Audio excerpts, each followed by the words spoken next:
Sejam bem-vindos ao nosso canal, Palavra EBD, com o professor André Bernardo. Eu sou o seu assistente virtual e hoje iremos apresentar mais uma aula preparatória da Escola Bíblica Dominical. Título da lição: As Naturezas Humana e Divina de Jesus, Classe dos Adultos. Aproveite neste início para clicar no botão inscrever, dê o like no gostei e ative as notificações. Quando você se inscreve no canal, automaticamente, você entra em nossa corrente de oração. Apresentamos sua vida todo dia. Já somos mais de 2.500 inscritos. Revista, primeiro trimestre de 2025. Tema: Em defesa da fé cristã, combatendo as antigas heresias que se apresentam com nova aparência. Comentarista: Pastor Ezequias Soares.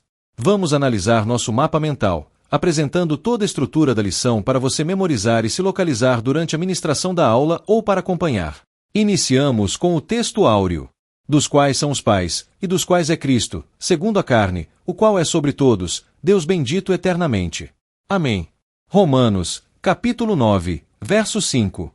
A verdade prática nos diz: Jesus é o eterno e verdadeiro Deus, e ao mesmo tempo, o verdadeiro homem.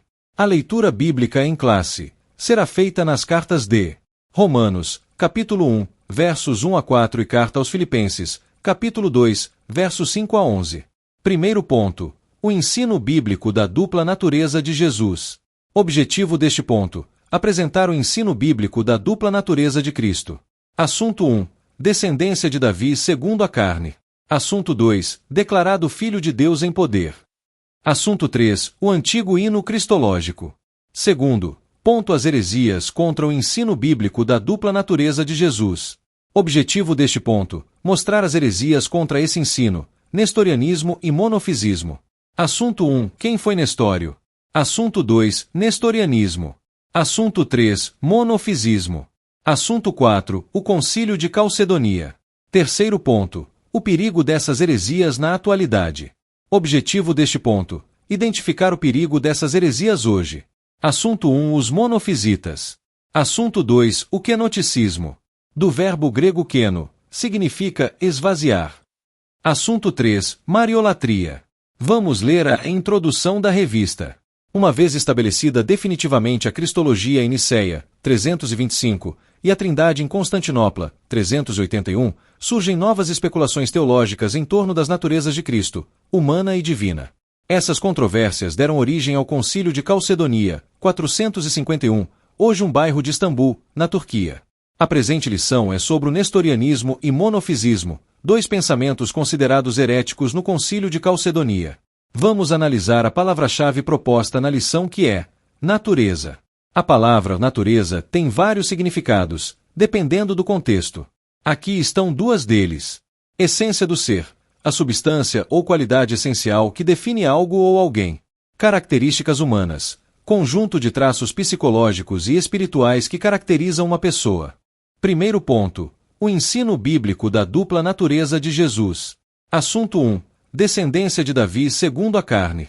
Vejamos Romanos, capítulo 1, verso 3. Acerca de seu filho, que nasceu da descendência de Davi segundo a carne.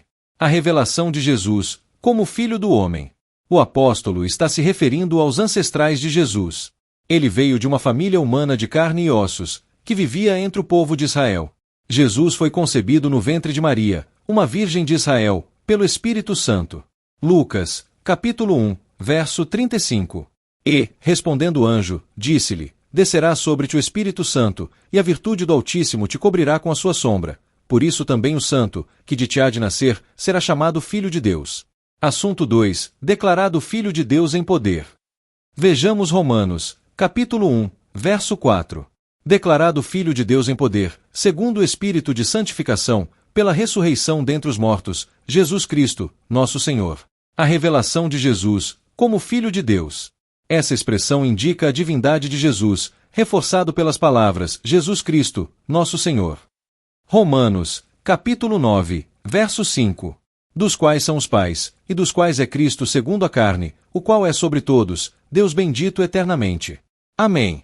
O Senhor Jesus era judeu, descendente de Israel e, ao mesmo tempo, é o Deus bendito eternamente. Assunto 3. O antigo hino cristológico. Vejamos Filipenses, capítulo 2, versos 5 e 6. De sorte que haja em vós o mesmo sentimento que houve também em Cristo Jesus, que, sendo em forma de Deus, não teve por usurpação ser igual a Deus. O status de Cristo antes da sua encarnação.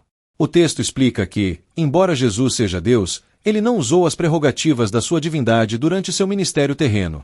Letra A. Mesmo que usasse essas prerrogativas, isso não seria considerado usurpação. Letra B. Paulo enfatiza o aspecto humano de Cristo. Letra C. Ele ensina claramente sobre as naturezas humana e divina de Cristo em uma só pessoa.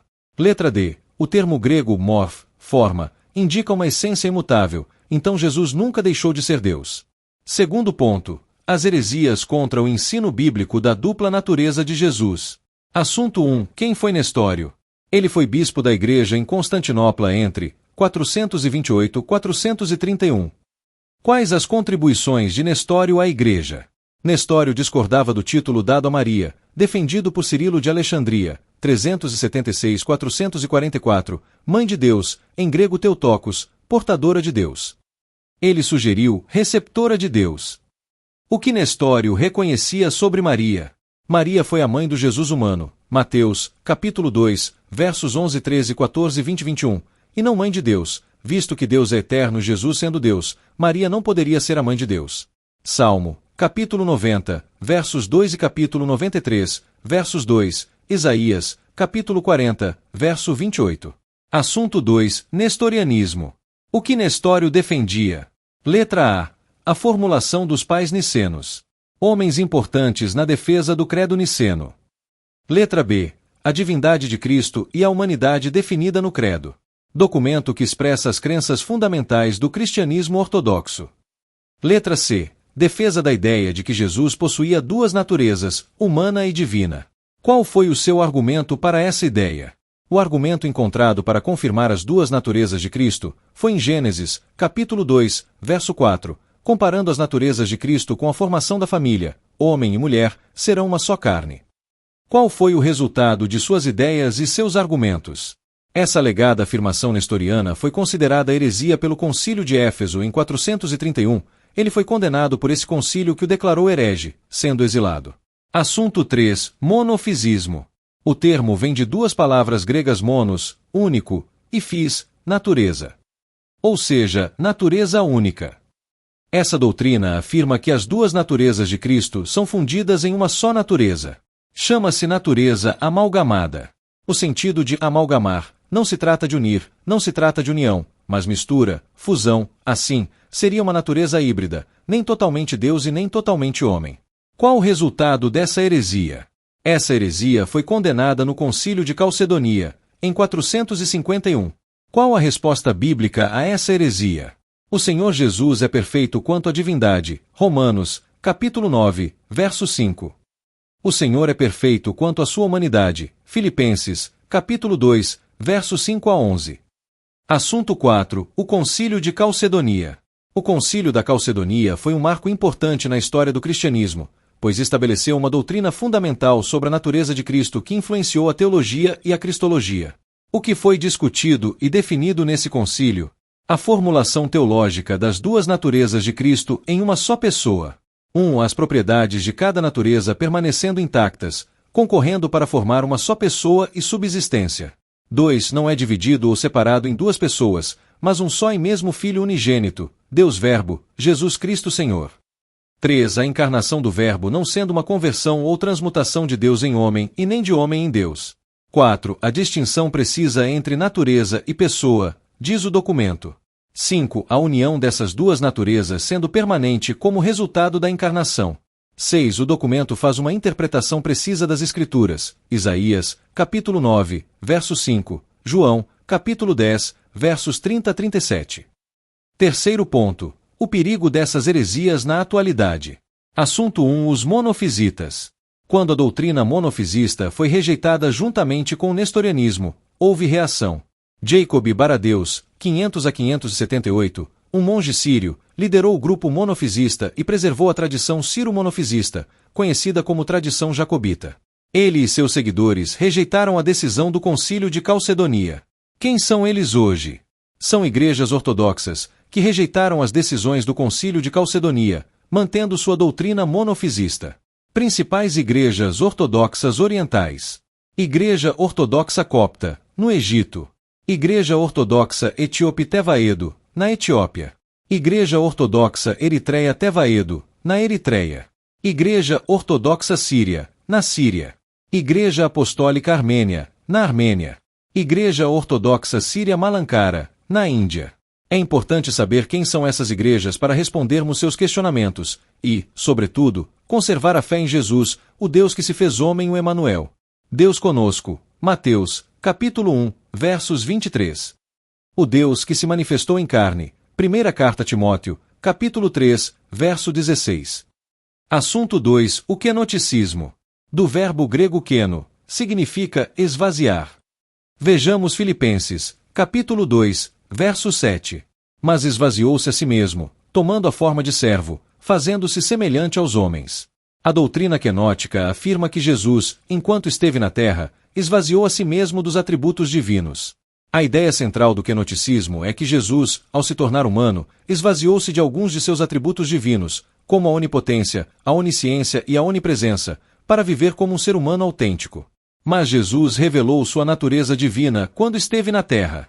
Portanto, não ocorreu um esvaziamento de suas prerrogativas divinas.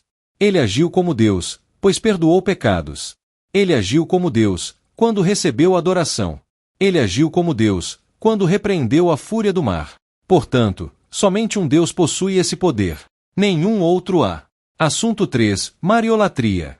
O catolicismo romano adotou o termo Mãe de Deus de Cirilo, ou seja, um pensamento antibíblico que se desenvolveu numa teologia herege e permanece até hoje por conta da sua popularidade. Dizer que Maria é Mãe de Deus fere totalmente o entendimento bíblico, onde a própria Escritura Sagrada revela a verdade. Cirilo não acatou as decisões do Concílio de Calcedonia e manteve essa ideia que foi difundida no catolicismo. Com isso aprendemos que o que é certo, entre escolha popular nem sempre representa a verdade. Vejamos Atos, capítulo 8, verso 9 a 11. E estava ali um certo homem, chamado Simão, que anteriormente exercera naquela cidade a arte mágica, e tinha iludido o povo de Samaria, dizendo que era uma grande personagem. Ao qual todos atendiam, desde o menor até o maior, dizendo, esta é a grande virtude de Deus. E atendiam-no, porque já desde muito tempo os havia iludido com artes mágicas. Conclusão. O Concílio de Calcedonia, em 451, reafirma os dois concílios anteriores, o de Nicéia, em 325, e o de Constantinopla, em 381, ratificando os credos produzidos por esses conclaves gerais e estabeleceu definitivamente as duas naturezas de Cristo. A melhor maneira de se proteger dessas e de outras heresias é conhecer bem no que acreditamos, os ensinos oficiais de nossa Igreja e seus respectivos fundamentos bíblicos. Isso serve como nosso referencial quando nos deparamos com doutrinas inadequadas. Obrigado por você ter assistido nossa aula preparatória. Esperamos que lhe ajude nessa caminhada de conhecimento da Palavra de Deus. Conhecendo as Escrituras, você conhece a Deus. Reveja todos os pontos que comentamos. O nosso mapa mental. Primeiro ponto, o ensino bíblico da dupla natureza de Jesus. Segundo ponto, as heresias contra o ensino bíblico da dupla natureza de Jesus. Terceiro ponto, o perigo dessas heresias na atualidade. Esperamos você na próxima semana com mais uma aula preparatória da Escola Bíblica Dominical. Inscreva-se em nosso canal, dê o like no gostei e deixe seu comentário. Queremos tirar suas dúvidas, queremos saber se você está gostando. Lembre-se, quem não senta para aprender, não está preparado para ensinar.